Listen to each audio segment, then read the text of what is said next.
ಸ್ವಾಗತ. ನಾನು ವಿಜಯಲಕ್ಷ್ಮಿ ಶಿಬರೋರು. ಸ್ನೇಹಿತರೆ, ಈ ಬಿಸಿಲ ಧಗೆಗೆ ನಿಮ್ಗೇನಾದರೂ ठंडा ಕೂಲ್ ಆಗಿರುವಂಥದ್ದು ತಿನ್ನಬೇಕು ಕುಡಿಬೇಕು ಅಂತ ಆಸೆ ಆಗ್ತಿದೆಯಾ? ಹಾಗಾದ್ರೆ ತಿನ್ನೋ ಕುಡಿಯೋ ಮುಂಚೆ ತುಂಬಾನೇ ಕೇರ್ಫುಲ್ ಆಗಿರಿ. ಯಾಕಂದ್ರೆ ಈ ಐಸ್ ನಿಮಗೆ ಜಾಂಡೀಸ್, ನ್ಯೂಮೋನಿಯಾದಂಥ ಮಾರಣಾಂತಿಕ ಕಾಯಿಲೆಯನ್ನು ತರಬಹುದು.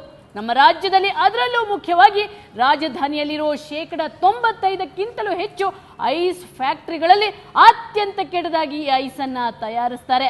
ಆ ಫ್ಯಾಕ್ಟರಿ ಒಳಗೆ ಬಳಸೋ ಕೊಳಕು ನೀರು, ತುಕ್ಕು ಹಿಡಿದ ಪಾತ್ರೆಗಳು ಮತ್ತೆ ಕೆಟ್ಟ ವಾತಾವರಣದ ನರಕ ದರ್ಶನ ಮಾಡಿಸ್ತೀನಿ ಇವತ್ತಿನ ಕವರ್ ಸ್ಟೋರಿಯಲ್ಲಿ. ಇದ್ರೊಳಗಿದೆ ರೋಗಭರಿತ ಮಾರಣಾಂತಿಕ ಐಸ್.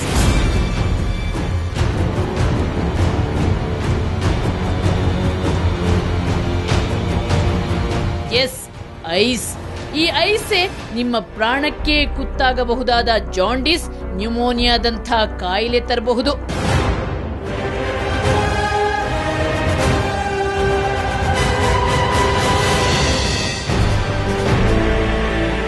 ಅದು ಹೆಚ್ಚಾಗಿ ಬ್ಯಾಕ್ಟೀರಿಯಾಗಳು, ವೈರಾಣುಗಳು ಅದರೊಳಗೆ ಶೇಖರಣೆ ಆಗಿರುತ್ತೆ.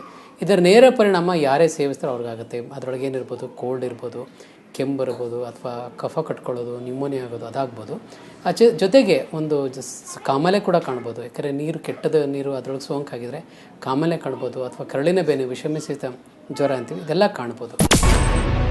ಅಷ್ಟೇ ಅಲ್ಲ, ಈ ಐಸ್ ಬಳಸಿದ್ರೆ ಟೈಫಾಯ್ಡ್ನಂಥ ಜ್ವರ, ಪ್ರಾಣಾಪಾಯ ತರುವಂತ ವಾಂತಿ ಭೇದಿಯೂ ಬರಬಹುದು. ಗೊತ್ತಾ?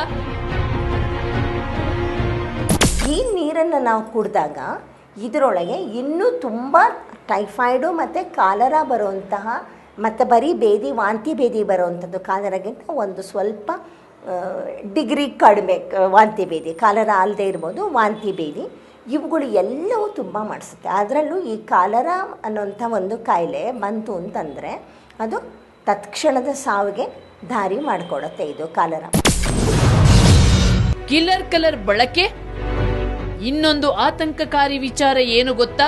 ಐಸ್ ಬಿಳಿಯಾಗಿ ಸ್ಫಟಿಕದಂತೆ ಕಾಣಿಸ್ಬೇಕು, ಅಲ್ಲದೆ ನೀರಿನ ಕೊಳಕು ಕಾಣಬಾರದು ಅಂತ ಅದಕ್ಕೆ ಬಿಳಿ ಬಣ್ಣದ ರಾಸಾಯನಿಕವನ್ನು ಮಿಕ್ಸ್ ಮಾಡ್ತಾರೆ. ಈ ಬಣ್ಣ ಕ್ಯಾನ್ಸರ್ ಕಾರಕವೂ ಹೌದು.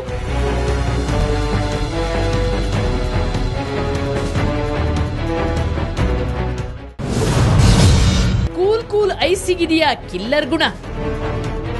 ದೇಹ ತಂಪಾಗಿಸೋ ಈ ಕೂಲ್ ಐಸ್ಗೆ ಕಿಲ್ಲರ್ ಗುಣ ಹೇಗ್ ಬಂತು ಅಂತೀರಾ? ಎಸ್, ಈ ಐಸ್ಗೆ ಕಿಲ್ಲರ್ ಗುಣ ಸೇರಿಸಿದ್ದು ದುಷ್ಟ ವ್ಯಾಪಾರಿಗಳು. ಲಾಭದ ಆಸೆಯಿಂದ ವ್ಯಾಪಾರಿಗಳು ಶುಚಿತ್ವ ಮರೆತು ಕೊಳಕು ನೀರಲ್ಲಿ ಐಸ್ ತಯಾರಿಸ್ತಿದ್ದಾರೆ. ಯಾವುದೋ ಒಂದು ಡಬ್ಬದಲ್ಲಿ ಇಟ್ಬಿಟ್ಟು, ಆ ಡಬ್ಬದಲ್ಲಿ ಇವರು ಅದನ್ನು ಟೆಂಪ್ರೇಚರ್ ಕೊಟ್ಟು ಅದನ್ನು ಕೆಳಗೆ ತರಿಸಿ 0 ಡಿಗ್ರಿ ಮಾಡಿ ಐಸ್ ಮಾಡ್ತಾ ಇದ್ದಾರಲ್ಲ. ಎರಡು ಗಮನಿಸಬೇಕಾಗಿರೋದು ಅಂಶ. ಒಂದು, ಅವರು ಉಪಯೋಗಿಸ್ತಿರೋ ನೀರು ಆರೋಗ್ಯವಾಗಿರೋದಿಲ್ಲ. ಯಾವುದೋ ಒಂದು ನೀರು ಸಿಕ್ಕಿದ್ರೆ ಸಾಕು ಅಂತ ಹೇಳಿ ಅದನ್ನು ಬಳಸ್ತಾರೆ. ಎರಡನೇದು, ಆ ಡಬ್ಬ ಕೂಡ ತುಂಬ ಕೆಟ್ಟದಾಗಿರುತ್ತೆ. ಅದು ಎಷ್ಟು ದಿವಸಗಳಿಂದ ಅದನ್ನು ತೊಳೆದೇ ಇರೋದಿಲ್ಲ.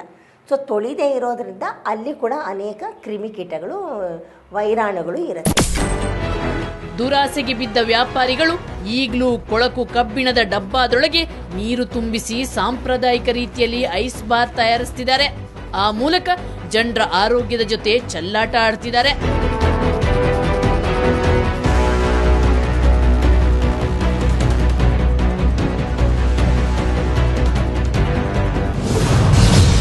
ತುಕ್ಕಿನ ತುಣುಕು ಪ್ರಾಣಕ್ಕೆ ಕುತ್ತು.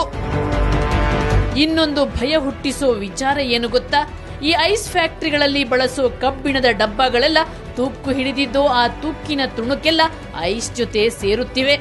ಈ ತುಣುಕು ಜ್ಯೂಸ್ ಅಥವಾ ಇತರ ಆಹಾರ ಪದಾರ್ಥಗಳ ಮೂಲಕ ದೇಹ ಸೇರಿದ್ರೆ ಪ್ರಾಣಕ್ಕೆ ಕುತ್ತಾಗಬಹುದಂತೆ.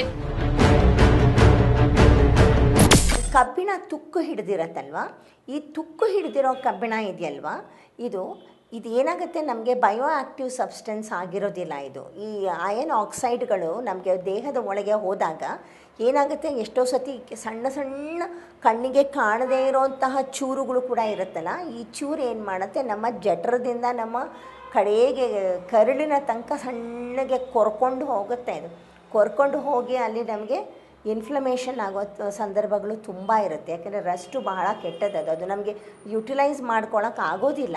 ಅದು ನಮ್ಮ ರಕ್ತನಾಳದೊಳಗೆ ಹೋಗಿದ್ರೂ ಕೂಡ ನಮಗೆ ಅದು ಬಹಳ ಆರೋಗ್ಯಕ್ಕೆ ತೊಂದರೆಯನ್ನು, ಮುಖ್ಯವಾಗಿ ಯಕೃತೆಗೆ ತೊಂದರೆಯನ್ನು ಉಂಟು ಮಾಡುತ್ತೆ.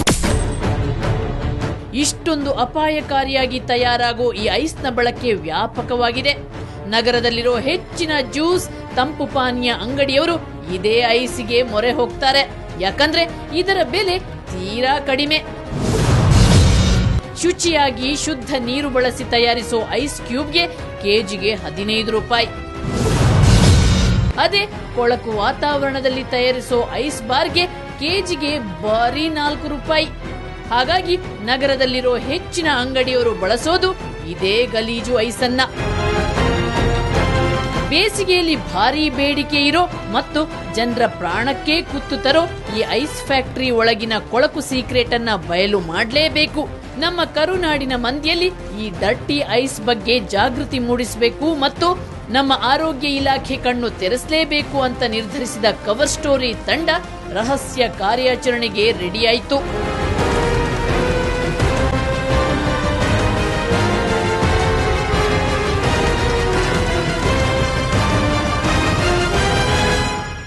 ಈ ಐಸನ್ನ ಕಂಡಾಗ ಸಹಜವಾಗಿಯೇ ನಮಗೆ ಏನೋ ಒಂಥರ ಆಕರ್ಷಣೆ, ಇದನ್ನ ತಿನ್ಬೇಕು ಕುಡಿಬೇಕು ಅಂತ ಅನ್ಸುತ್ತೆ.